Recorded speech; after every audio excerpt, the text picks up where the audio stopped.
Bismillahirrahmanirrahim. Alhamdulillahirabbil alamin wassalatu wassalamu ala asyrafil anbiya'i wal mursalin wa ala alihi wa sahbihi ajmain. Melati kuntum tumbuh melata, sayang merebah di pohon cemara. Assalamualaikum mulanya bicara, saya sembah pembuka bicara. Melayang serindit di atas permatang, merebah berkicau di hujung muara. Pemanis kata selamat datang, awal bismillah pembuka bicara. Dari Raub pergi ke Pontian, terus pula ke Kuala Perlis. Harap semua beri perhatian. Mohon saya mulakan majlis. Yang berbahagia, ahli-ahli panel forum iaitu Puan Salwa binti Abdul Rahman, akaunten di Jabatan Akaunten Negara Malaysia, Tuan Muhammad Syakir bin Abdul Rahim, peguam di Tetuan Syakir & Co, Puan Nur Ashikin binti Seman, penganalisis ekonomi Bursa Saham Kuala Lumpur, dan Profesor Madya Nik Muhammad Aizuddin bin Mahmud, pensyarah di Fakulti Perakaunan Universiti Malaya. Selamat datang diucapkan kepada semua ahli-ahli panel. Baik, pada program Bold Bicara pada hari ini, kita akan membicarakan satu topik ataupun satu tajuk yang hangat pada awal tahun 2000, iaitu topik yang memberi kesan serta impak besar kepada seluruh dunia, iaitu kejadian apakah Enron dan sebab apa kejatuhannya. Sebagai permulaan, terus kita ajukan soalan kepada ahli panel kita yang pertama, Puan Salwa, akaunten di Jabatan Akaunten Negara Malaysia. Soalan saya, Puan, kepada Puan adalah, apakah amalan perakaunan utama dan gerakan kewangan yang digunakan oleh Enron yang menyumbang kepada kejatuhannya serta bagaimanakah Enron memanipulasi penyata kewangannya untuk menyembunyikan hutangnya dalam meningkatkan keuntungannya? Silakan, Puan. Dengan segala hormatnya. Okey, terima kasih kepada Tuan Moderator. Panjang soalan tu. Tak apalah, saya cuba untuk memberi apa yang mampulah untuk saya huraikan. Okey, macam mana seperti mana yang kita ketahui, sejarah yang terlakarnya berkaitan dengan Enron ni memang mengejutkan kita pada tahun 2001. Kenapa benda tu menjadi sejarah? Sebab penipuan yang berleluasa, kita tengok tiada kejujuran dalam syarikat, dalam melaporkan apa yang berlaku di syarikat, tentang perakaunan dia. So itulah orang kata penyumbang utama kepada terlakarnya sejarah berkaitan dengan kejatuhan Enron ni. Okey, pada awalnya kita lihat Enron ni hebat sebab dia banyak mendapat pengiktirafan dari segi pertumbuhan ekonomi, corporate insentif dia, inventif dia.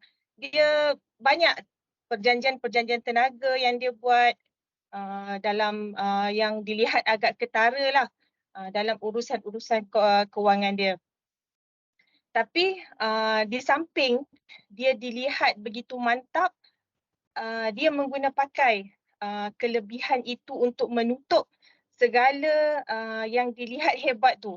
Maknanya manipulasi demi manipulasi berlaku sehingga menyebabkan berlakulah kejatuhan. Pada asalnya semua pelabur berminat dan ingin membuat pelaburan di dalam syarikat Enron ni. Tapi bila dia lihat ramai pelabur, dia dah cipta kejayaan, jadi dia memanipulasikan apa yang boleh dilihat lebih memberi keuntungan kepada dia. Okey, asal terjadinya kejatuhan ni selepas kemasukan Jeffrey yang dilantik sebagai Ketua Pegawai Eksekutif di Enron Finance Corporation. Jadi dialah yang meminta, yang mengaplikasikan perakaunan mark to market dengan alasan bahawa perakaunan inilah yang menggambarkan nilai ekonomi yang sebenar. Di samping itu, kalau kita lihat apa yang telah dilakukan ialah dia telah memalsukan dokumen-dokumen kewangan, menyembunyikan hutang-hutang yang telah dibuat oleh syarikat dan data kunci kira-kira dia tu dipalsukan untuk menutup segala hutang-hutang dia. Jadi kita lihat berdasarkan apa yang telah dilakukan ini, nilai integriti kepada seseorang yang diberi tanggungjawab untuk memastikan laporan kewangan itu betul telah disalahgunakan. Okey, jadi setelah macam-macam berlaku dan memberi impak yang amat besar sehinggalah kejatuhan Enron ni, terlihat pemegang-pemegang saham mula menarik diri dan kejatuhan itu berlaku dan timbullah skandal Enron yang dilihat daripada 2001 sampai sekarang pun dijadikan cerita untuk memastikan sesuatu syarikat tu melaksanakan apa yang sepatutnya selaras dengan kehendak perakaunan, memastikan laporan yang dibuat haruslah telus sejajar dengan apa yang berlaku ke atas syarikat itu sendiri. Okay, saya rasa itu saja Tuan Moderator. Mungkin kita boleh jumpa lagi untuk selepas ini. Okey, terima kasih. Terima kasih Puan. Okey. Begitu. Sebagai tambahan apa yang diulaskan oleh Puan Salwa tadi, mark to market accounting. Ini di mana dimaksudnya MTM ni, aset yang boleh direkodkan dalam akaun kunci kira-kira syarikat tapi dia tak sama dalam buku kira-kira dia lah. So itu kelebihan Enron, dia pandai pusing kat situ. Baik, dari sudut pandang accountant kita beralih pula ke sudut pandang perspektif perundangan pula. Baik, Tuan Syakir, dari Tuan Syakir Enko selaku penganalisis perundangan, bagaimana Tuan melihat dari segi pelanggaran etika-etika peradaban yang diterapkan sehingga menyebabkan kejatuhan Enron secara total? Dan pada sisi perundangan sekarang, apakah penyelesaian yang paling sesuai agar penipuan korporat ini tak berlaku lagi di mana-mana syarikat gas di dunia? Apatah lagi dekat Malaysia? Pandangan Tuan. Silakan. Okey, terima kasih kepada Tuan Moderator kita yang handsome pada hari ini. Tidak lupa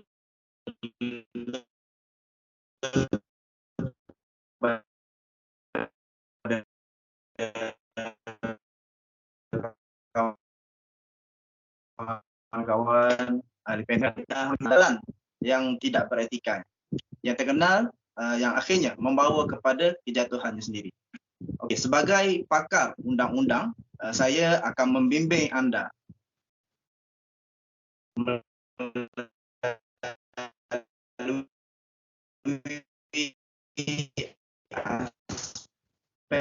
undang-undang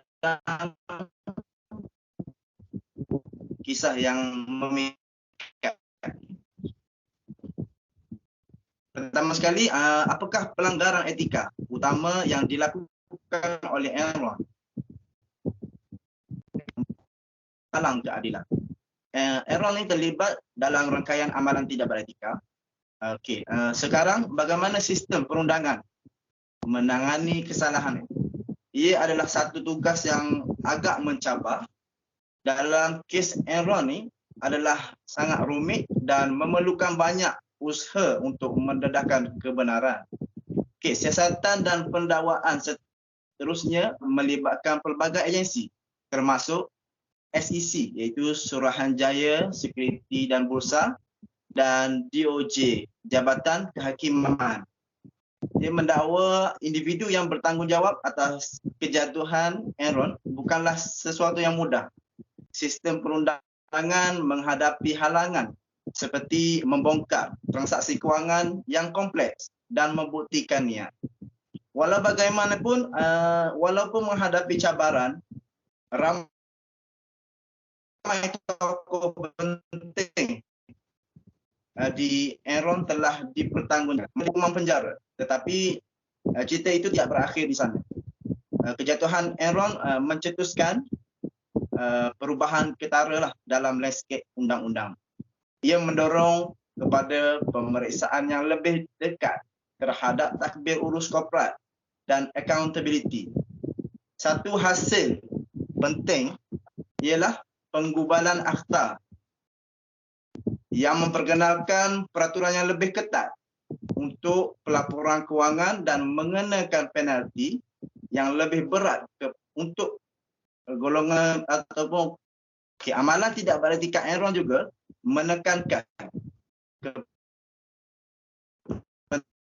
kepentingan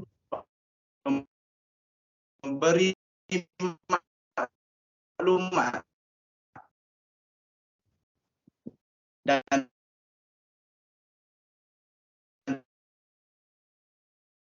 peranan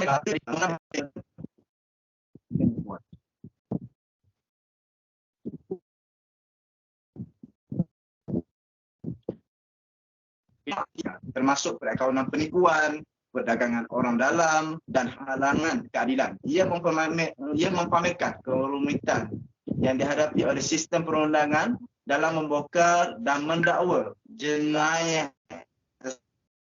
tersebut. Okey. Sekarang mari kita bercakap berkaitan itu daripada berulang. Satu aspek penting ialah mengukuhkan pengawasan dan penguatkuasaan kawal selia. Badan kawal selia harus mempunyai sumber, kuasa dan kepakaran untuk memantau dan menyiasat syarikat yang dengan berkesan. Selain itu, bagi memastikan pematuhan terhadap peraturan sekuriti dan perakaunan.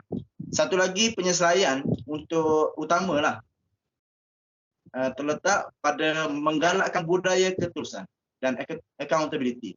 Syarikat perlu memupuk persekitaran beretika di mana pekerja berasa selesa untuk melaporkan salah laku tanpa rasa takut akan terus. Okey. Undang-undang Perlindungan Pemberi Maklumat harus kuat kuasa dengan tegas, kelihatan dan mendedahkan salah laku. Selain itu, pembaharuan tadbir urus korporat memainkan peranan penting. Lembaga pengarah mesti bebas, pelbagai dan dilengkapi dengan kemahiran dan pengetahuan yang diperlukan untuk menyelia operasi syarikat dengan berkesan. Semakan dan seimbangan yang kukuh termasuk kawalan dalaman, audit yang ketat harus dilaksanakan untuk mengesan dan mencegah aktiviti penipuan. Okey, selain itu, rangka kerja undang-undang dan kawal selia perlu menyesuaikan dan berkembang untuk seiring dengan landscape salah laku korporat yang sentiasa berubah. Okey, penalti untuk penipuan sekuriti dan jenayah putih sepatutnya cukup berat untuk bertindak sebagai penghalang dan agensi penguatkuasaan harus bekerjasama lebih rapat antara satu sama lain dan berkongsi maklumat untuk mengesan dan mendakwa salah laku kewangan dengan lebih baik. Pendidikan dan kesedaran juga penting bagi mempromosikan celik kewangan di kalangan pelabur dan orang ramai mereka untuk mengenali tanda amaran dan membuat keputusan termaklum. Adalah penting untuk meningkatkan pemahaman orang ramai tentang instrumen kewangan dan amalan perakaunan yang kompleks untuk meminimalkan peluang menjadi mangsa penipuan. Mewujudkan persikaran perundangan dan kawal selia yang lebih teguh yang meminimumkan berlakunya amalan tidak beretika seperti yang disaksikan dalam skandal Enron. Ia merupakan usaha koleksi yang melibatkan pihak berkepentingan daripada pelbagai sektor termasuk kerajaan, industri dan ahli akademik. Okey, untuk bahagian saya dan soalan yang pertama ini saya setakat itu saja. Untuk lebih lanjut mungkin sesi seterusnya. Terima kasih. Baik, saya serahkan. Baik, terima kasih Tuan Peguam kita. Tuntas hujah-hujah Tuan Peguam kita bersulamkan huraian yang cukup panjang lebar. Harus diingatkan tuan-tuan dan puan-puan, sidang hadirin penonton sekalian, no one is above the law. Itu ungkapan keramat jika ada pihak-pihak yang berniat songsang dalam mencapai kekayaan segera lah. Ya. Baik, seterusnya kita dah dengar pandangan dari sudut pandang seorang accountant, seorang peguam, dan kita dengar pula bagaimana sudut pandang seorang ekonomis, sudut pandang pakar ekonomi, Puan Ashikin, penganalisis pasaran saham di BSKL serta pakar ekonomi, mungkin boleh memperbahaskan akan bidang-bidang dasar etika serta kaitannya dengan teori-teori etika. Silakan Puan. Ya, terima kasih. So, hai semua. Hari ini mari kita mendalami bidang dasar etika Enron yang menarik atau sebaliknya kekurangnya. Sebagai pakar tadbir urus korporat, saya akan membimbing anda melalui dimensi etika kejatuhan Enron dan juga meneroka bagaimana ia berkaitan dengan etika teori. So, dasar etika Enron atau boleh saya katakan ketiadaan polisi yang kukuh dalam kehancurannya syarikat itu beroperasi di bawah budaya yang mengutamakan keuntungan di atas segalanya. Selalunya dengan mengobarkan etika dan integriti, ini menimbulkan persoalan apakah teori etika yang boleh membantu kita memahami situasi ini. So, mari kita lihat lebih dekat satu teori etika yang menjelaskan tindakan Aaron. So, pertama adalah utilitarianisme yang mencadangkan bahawa tindakan yang betul adalah tindakan yang memaksimumkan kebahagiaan atau utility keseluruhan untuk bilangan terbesar orang. So dalam kes Enron ini, tindakan mereka didorong oleh tumpuan sampai untuk memaksimumkan keuntungan selalunya dengan mengorbankan pekerja, pemegang saham dan orang ramai. Saya juga menggunakan amalan perikanan yang kompleks untuk mencipta ilusi kejayaan kewangan, tetapi pada hakikatnya ia menyebabkan kemudaratan kepada pelbagai pihak kepentingan. So, pekerja kehilangan pekerjaan, pelabur kehilangan simpanan mereka dan juga orang ramai kehilangan kepercayaan terhadap dunia korporat. Tingkah laku juga tidak bertikai ini gagal dalam ujian utilitarian kerana ia menyebabkan lebih banyak bahaya daripada kebaikan kepada pelbagai orang. Dan satu lagi etika yang terlibat ialah etika kebajikan. So, etika nilai murni memberi tumpuan kepada ciri-ciri perwatakan dan juga nilai moral yang harus dipupuk oleh individu dan organisasi. Kejatuhan Aaron boleh dikaitkan sebahagiannya dengan kekurangan etika murni dalam budaya korporatnya. Seterusnya adalah syarikat juga boleh gagal memupuk nilai seperti kejujuran, perluasan dan tanggungjawab. Seterusnya adalah pemimpin Aaron mengejar keuntungan peribadi dengan memombarkan pekerja dan pemegang saham mereka. Nilai integriti telah terjejas yang membawa peran melata di seluruh organisasi. Kekurangan tingkah laku murni ini akhirnya menghakis kepercayaan dan juga keyakinan yang diletakkan di hati rakyat. Oleh itu, ketiadaan dasar yang sejajar dengan teori seperti utilitarianisme dan juga etika kebajikan membawa Enron ke jalan yang merosakkan. Ia berfungsi sebagai peringatan yang jelas tentang kepentingan membenarkan prinsip etika dalam fabrik budaya korporat. So itu sahajalah. Terima kasih. Baik, terima kasih. Jadi satu kesimpulan dari sudut pandang ekonomi jika boleh disimpulkan di sini adalah ekonomi sesebuah syarikat boleh meningkat naik dengan pantas kerana etika murni dititik beratkan. Integriti merupakan kunci utama dalam diri seseorang untuk menentukan hala tuju mereka. Jika tamak, keseronokan hanya sementara sahaja. Dan kita ke panel kita yang terakhir, Profesor Madya Nik Aizuddin, pensyarah di Fakulti Perkawanan Universiti Malaya. Baik, Prof. Kita semua sedia maklum bahawa kes Enron ni merupakan bahan rujukan seantero dunia lah. Enron dijadikan contoh terbaik di mana kegagalan sebuah organisasi menguruskan kewangan mereka dengan baik. Bagaimana pula dari segi aspek akademik iaitu cadangan penambahbaikan serta apakah yang Prof boleh simpulkan dari perbincangan kita pada hari ini? Silakan Prof. Okey, Assalamualaikum warahmatullahi wabarakatuh. Terima kasih kepada Encik Safwan sebab menjemput saya dan terima kasihlah kepada semua. Okey, kita pun dah tak banyak masa pun semua, so saya akan buat sedikit sebanyak kesimpulan lah apa yang kita perolehi daripada kejatuhan syarikat Enron tu. Sebagaimana kita tahu, syarikat Enron ni syarikat yang besar yang setiap tahun keuntungan dia tu berbilion, bukan berjuta ataupun ratus ribu. Okey, yang kita perolehi daripada apa yang terjadi tu, yang penting sekali tentang etika lah. Sebab dekat syarikat tu kita ketahui telah berlakunya salah laku lebih kurang macam tidak patuh kepada etika lah. Antara sebabnya ialah, yang pertama ialah board director tu sendiri orang kata apa tidak beretika sebab macam yang kita tahu daripada sahabat-sahabat kita tadi, mereka telah melakukan kesalahan dengan menipu penyata keuangan dia orang sendiri itulah. Itu antara salah satu sebab yang menyebabkan kejatuhan Enron lah. Untuk mengelak daripada berlakunya kejatuhan syarikat, kita perlu dan sangat penting untuk mewujudkan rangka kerja etika dalam organisasi kita. Kita boleh merujuk kepada teori etika Khan lah. Okey, yang seterusnya yang menyebabkan kepada kejatuhan syarikat Enron tersebut ialah salah laku takbir yang lebih kurang kepada mekanisme takbir urus korporat lah. Okey. Dalam segi takbir urus ni, kita orang kata apa? Kita perlukan seorang ketua yang cekap, lepas tu yang amanah, yang orang kata tidak bias lah. Apabila berlaku sesuatu kesalahan, ketua tersebut mempunyai kuasa untuk menegur anak buah dia dan tidak memilih kasih lah, orang kata lebih kurang macam tu lah.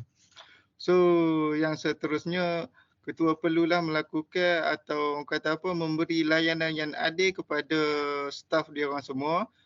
Ketua tidak boleh orang kata apa, macam pilih kasih apabila staf tu melakukan kesalahan, tetapi dia merupakan staf yang disayangi. Ketua buat tidak tahu apabila staf yang dia tidak suka melakukan kesalahan yang kecil, ketua tersebut memberi orang kata apa, punishment yang beratlah kepada staf tersebut. Okey, seterusnya untuk mengelakkan daripada terjerumus kepada orang kata apa, kejatuhan atau kebangkrapan syarikat kita, kita perlu juga menitikkan dalam kalangan staf kita dan dalam diri kita ni tentang pendidikan moral. Kita perlu ingatkan pada diri kita dan kepada staf kita tentang perkara baik dan perkara buruk yang kita perlu elak daripada lakukan semasa kita bekerja. Sebab sebagai kita tahu macam dunia sekarang ni, kita terdedah kepada rasuah apa semua. Lepas tu banyak benda yang kita boleh lakukan dengan duit, orang kata. Apabila kita melakukan kesalahan, kita boleh sogok orang tu untuk menutup kesalahan kita dengan memberi duit atau memberi habuan lah. So antara yang boleh kita simpulkan, sebagai ketua, kita perlu mempunyai etika dan kita perlu bersikap adil dengan staf-staf kita yang lain untuk mengelakkan kita dan syarikat kita ni terjerumus ke dalam orang kata apa, boleh menyebabkan syarikat kita ni bankrupt. So itu sahajalah daripada saya, sedikit sebanyak apa yang kita boleh dapati daripada berlakunya kebangkrapan Enron itu. So saya serahkan kepada moderator kita lah untuk meneruskan. Baik. Terima kasih Prof. Terima kasih atas ucapan penggulungan itu tadi. Justru boleh disimpulkan bahawa sepanjang kita berdiskusi pada hari ini, bahawa etika serta integriti adalah komponen yang bersangkut paut dan penting dalam sebuah organisasi. Tanpa kedua-duanya, runtuhlah syarikat tersebut. Seperti maksud dalam pantun, dalam semak ada duri, ayam kuning buat sarang. Orang tamak selalu rugi, macam anjing dengan bayang-bayang. Jadi begitulah, bersangkut pautnya kedua-duanya begitulah. Maka dengan itu berakhirlah sudah forum bual bicara kita pada hari ini. Sekali lagi sekalung penghargaan diucapkan kepada seluruh ahli-ahli panel yang sudah hadir mencurahkan idea serta buah fikiran dalam sama-sama kita memahami apakah faktor utama kejatuhan Enron di Amerika Syarikat pada tahun 2001. Akhir kata, dari Kedah ke Pekansari, beli swasta di Kota Tinggi. Selesai sudah tugas diberi, di lain masa bersua lagi. Sekian, wabillahi taufiq wal hidayah. Assalamualaikum warahmatullahi wabarakatuh.